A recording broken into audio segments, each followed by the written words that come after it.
Assalamualaikum warahmatullahi wabarakatuh. Perkenalkan, saya Putri Lestari dengan NPM 2021 dari kelas X7 ini, yang pada kesempatan kali ini saya akan menampilkan video konseling lintas budaya. Selamat menyaksikan. Assalamualaikum. Ya, waalaikumsalam. Silakan masuk. Ya, silakan Ibu. Nah, bisa ya. Silakan dulu ya. Ini sini dulu. Ini boleh sambil diminum ya. Ya, dengan siapa ini? Saya bicaranya. Saya Rizky Bu dari Bengkulu. Rizky. Lebih nyaman dipanggil Mbak atau Kak? Mbak aja nggak apa-apa. Mbak aja ya. Ada di kebun jeruk ya. Iya. Tadi naik apa? Tadi naik Gojek. Naik Gojek. Nah, macet nggak di jalan? Lumayan sih. Lumayan ya. Ya, perkenalkan, saya di sini sebagai konselor. Nama saya Putri Lestari ya. Nah, sebelumnya Mbak Rizky sudah pernah ikut konseling? Belum sih, baru pertama kali. Oh, baru pertama kali ya. Karena Mbak Rizky baru pertama kali ikut konseling, di sini Ibu jelaskan terlebih dahulu ya pengertian dari konseling ini.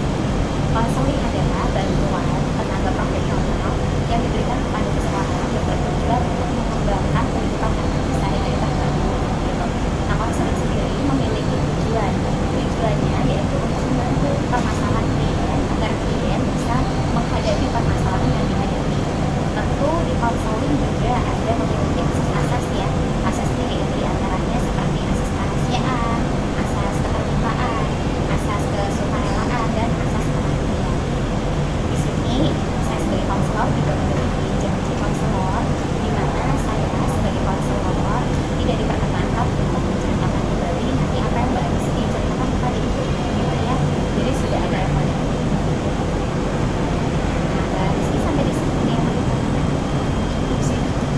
seperti singkat baik. Oh ya, Mbak Rizky, nanti kita akan melakukan sesi konseling ini selama 45 menit ke depan ya.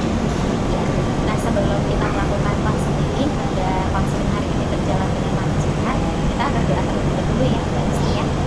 Berdoa, silakan. Selesai. Ya. Silakan Mbak Rizky kalau ada yang mau disampaikan. Iya, jadi sebenarnya ini ada masalah yang akhir-akhir ini mengganggu sih Bu, terutama di kerjaan saya ya. Mbak Rizky berarti sekarang posisinya sudah bekerja ya? Iya, sudah bekerja. Jadi saya itu sebenarnya udah bekerja dari sejak lulus kuliah 5 tahun yang lalu seperti itu. Tapi yang saya rasakan itu kok tidak ada jenjang karir ya, karena memang yang terlihat itu kebanyakan yang diangkat menjadi kayak supervisor, atasan itu tuh orang-orang yang satu ras sama yang ownernya seperti itu. Jadi kebanyakan itu kayak mohon maaf ya, yang Chinese yang cepet naik jabatannya itu dibanding kayak kita yang kayak dari orang Jawa atau orang Jakarta kayak gitu sih. Jadi menurut saya apakah baiknya saya tetap bertahan dengan keadaan karir saya yang stuck atau seperti apa ya Bu, itu yang menjadi permasalahan saya sih. Oke, Mbak Rizky sekarang posisinya sebagai karyawan ya? Iya, karyawan. Nah, jadi kan Mbak Rizky tadi menyampaikan kalau Mbak Rizky itu mengalami kendala di jenjang karir ya? Betul. Di pekerjaannya ya? Karena sudah 5 tahun ya bekerja. Sekarang posisinya apa? Kalau boleh tahu? Masih staff biasa sih Bu, dari awal masuk sampai sekarang. Selama 5 tahun itu memang ya, berarti Mbak Rizky ya? Mbak Rizky ini bekerja yang mayoritas di dalamnya itu adalah tadi yang seperti Mbak Rizky sampaikan ya, mayoritas adalah ada rasa tertentu gitu ya Mbak Rizky ya, sehingga menyebabkan Mbak Rizky itu merasa kok sepertinya di dalam ada karena ini adalah yang satu ras gitu ya Mbak Rizky ya. Oh iya, kalau boleh tahu Mbak Rizky ini dari mana asalnya? Saya asalnya dari Tegal sih Bu, Jawa Tengah. Oh, dari Tegal, Jawa Tengah. Tapi ini ya bahasanya sudah seperti ini biasa ya, seperti udah bahasa sehari-hari ya, bahasa Indonesia ya. Kita sudah terdengar lancar gitu ya, nggak seperti ada bahasa Tegalnya gitu kan, biasanya kan punya khas tersendiri gitu ya. Iya iya. Jadi ya seperti yang Mbak Rizky tadi. Tapi kalau Mbak Rizky sendiri sampai sekarang masih bertahan ya berarti ya? Masih sih. Karena memang saya hanya punya satu pekerjaan yang menjadi kayak ya income saya di satu pekerjaan aja. Jadi Mbak Rizky sekarang hitungannya memang satu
cuma satu itu aja, stuck dan nggak ada jenjang karir sih.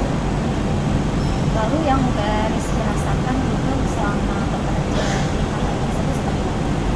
Yang saya rasakan ya kayak monoton aja sih Bu. Jadi prinsip saya sekarang ya udah bekerja, berangkat, kerja sampai jam pulang, yang penting gajian kayak gitu. Tapi ya ada di lain sisi tuh kayak pengen gitu ya naik jabatan, karena kan otomatis kalau kita naik jabatan dari segi salari bertambah gitu kan, apalagi semakin kesini kan juga kebutuhan semakin banyak, dan juga saya ada beberapa cicilan gitu, saya masih cicil motor juga kan gitu. Dan juga di Jakarta saya kos, otomatis living cost saya juga ada yang harus dana tersendiri yang saya sisihkan. Berarti yang membuat Mbak Rizky masih bertahan sampai dengan sekarang di tempat kerja walaupun menurut kendala tersebut adalah tanggungan atau cicilan yang tadi Mbak Rizky sampaikan. Soalnya kalau nggak nyicil saya nggak bakal punya motor sih gitu. Apalagi kan Mbak Rizky-nya tadi dari Tegal ya, di Jakarta kan memang penuh kendaraan gitu ya Mbak Rizky ya. Jadi ya balik lagi ya ke Mbak Rizky-nya gitu kan. Kalau di sini saya pribadi gitu ya, ya hanya bisa memberikan semangat kepada Mbak Rizky gitu kan. Tapi kalau dari Mbak Rizky sendiri seperti apa? Keinginan untuk kedepannya? Keinginan kedepannya ya menurut saya pengennya kalau misalkan memang ada kesempatan lain, saya pengen pindah pekerjaan sih yang lebih baik. Tapi karena memang untuk saat ini udah mencoba apply di berbagai aplikasi job seeker belum ada, ya udah saya bertahan dulu dah daripada nganggur gitu kan. Karena kan memang kebutuhan ada terus nih tiap hari. Kalau misalkan nganggur nanti saya minta uang ke siapa, saya bayar cicilan ke siapa gitu. Yang menjadi dilemanya Mbak Rizky itu ya. Oh, berarti udah ada langkah untuk play gitu ya Mbak? Udah sih kebetulan udah play tapi memang belum rezeki aja ya, belum ada panggilan lebih lanjut. Keinginan Mbak Rizky sendiri sekarang seperti apa di depan kerja? Ya keinginan saya ya harapannya ke depan ya atasan melihat lah gitu, apalagi kalau misalkan ada posisi-posisi kayak supervisor atau manajer yang kosong gitu. Perusahaan saya itu sering banget nge-hire dari luar. Maksud saya kenapa sih nggak coba lihat potensi karyawan-karyawan yang ada, mana sih karyawan yang bisa naik level gitu. Dites juga nggak apa-apa sih, saya berani juga kalau dites, apalagi diberikanlah kesempatan gitu untuk upgrade skill, untuk kenaikan jenjang karir, seperti itu sih harapan saya. Karena memang mayoritas pemilik perusahaan sendiri adalah orang yang trustnya seperti tadi Mbak. Iya, memang pendiri perusahaan saya, kebetulan kan saya bekerja di perusahaan terakhir ya, yang baru berdiri itu di tahun 2018, jadi udah sekitar 6 tahunan ini. Dan memang pendirinya itu mohon maaf rasnya Chinese. Jadi memang kebanyakan staf yang menduduki posisi-posisi atas itu adalah dari suku atau ras Betul. Chinese juga gitu. Tapi Mbak Rizky luar biasa ya, sudah mampu bertahan di tempat kerja tersebut selama 5 tahun. Jadi Mbak Rizky ya, itu suatu hal yang sangat luar biasa Ibu sampaikan, karena tidak semua orang bisa sanggup untuk bertahan seperti Mbak Rizky gitu kan. Walaupun di sisi lain tadi kan Mbak Rizky-nya bertahan memang karena ada kebutuhan gitu ya Mbak Rizky ya. Betul. Iya, jadi ya Mbak Rizky semangat gitu ya. Kalau memang Mbak Rizky-nya mau memiliki jenjang karir, Mbak Rizky yang Mbak Rizky lakukan sudah benar. Mbak Rizky sudah mau berusaha untuk menyampaikannya kepada atasan gitu ya Mbak Rizky ya. Mbak Rizky juga tetap semangat. Mungkin kalau ada ruang-ruang di tempat kerja Mbak Rizky tetap semangat untuk mencoba untuk bagaimana caranya biar Mbak Rizky biar memiliki atau bisa dipercaya untuk menduduki jabatan yang lebih tinggi nanti. Ya. Nah kalau untuk Mbak Rizky sendiri berarti untuk kedepannya gitu ya tetap mau di perusahaan tersebut Mbak Rizky atau seperti apa? Saya mencoba itu aja sih, nyari peluang aja sih, tapi tetap bertahan dulu gitu, nggak mau gegabah juga kayak gitu. Karena memang untuk saat ini susah ya Bu cari kerja gitu. Saya ya udah bertahan dulu, yang penting pemasukan stabil, kalau sambil play jadi ketika resign itu udah ada pekerjaan baru lah gitu, biar gak kayak teman-teman saya soalnya kebanyakan teman-teman saya juga itu ada dia yang kayak nggak suka gitu di tempat kerja, nggak suka sama teman atasan, dia langsung resign tanpa mendapat pekerjaan dulu, dan itu akhirnya ngeluh sama saya. Jadi saya juga bingung karena kan itu pilihannya dia sendiri. Kayak Berarti Mbak Rizky belajar dari pengalaman teman-temannya ya. betul, jangan Nah, sampai saya seperti teman saya gitu, jangan sampai. seperti yang tadi Mbak Rizky katakan ya, bahwa mencari pekerjaan sekarang agak gampang gitu ya Mbak Rizky ya.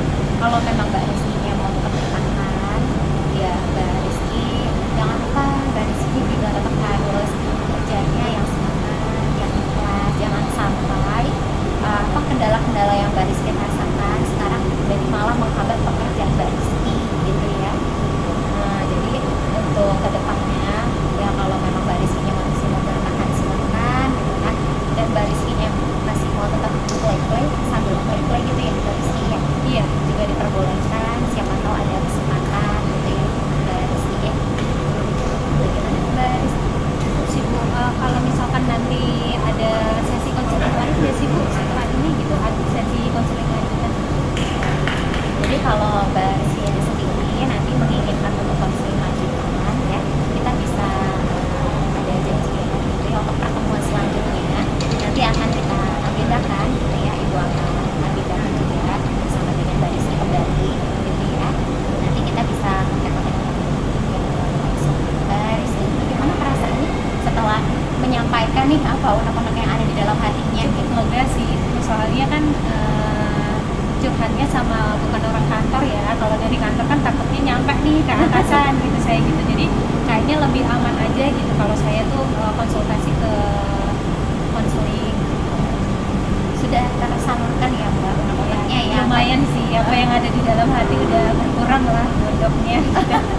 Iya ya, nggak apa-apa Mbak, karena kan memang ya kalau Mbak Rizky-nya dirasa ingin menyampaikan gitu, kalau mau ada yang disampaikan lagi boleh Mbak Rizky. Udah sih cukup ya untuk pertemuan kali ini dirasa cukup gitu ya.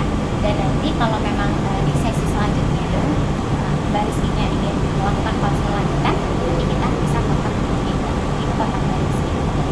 Oke ya. Mbak Rizky, karena ini sudah Mbak Rizky juga sudah merasa cukup gitu ya, karena tadi kita di awal juga berdoa, sekarang kita berdoa kembali semoga dengan apa yang Mbak Rizky sampaikan kepada Ibu gitu ya, bisa mengurangi lah apa beban atau apa udah Mbak Rizky-nya. Semoga kedepannya Mbak Rizky juga lebih semangat ya dalam bekerja gitu ya Mbak Rizky ya, tetap semangat, ingat ada tanggungan gitu ya, Iya, belum lunas. yang harus Mbak Rizky penuhi gitu ya. Mbak Rizky-nya juga ya Ibu doakan semoga nanti diberikan kelancaran di pekerjaan ya Mbak Rizky ya. Jadi kalau gitu kita berdoa ya, berdoa di persidangan.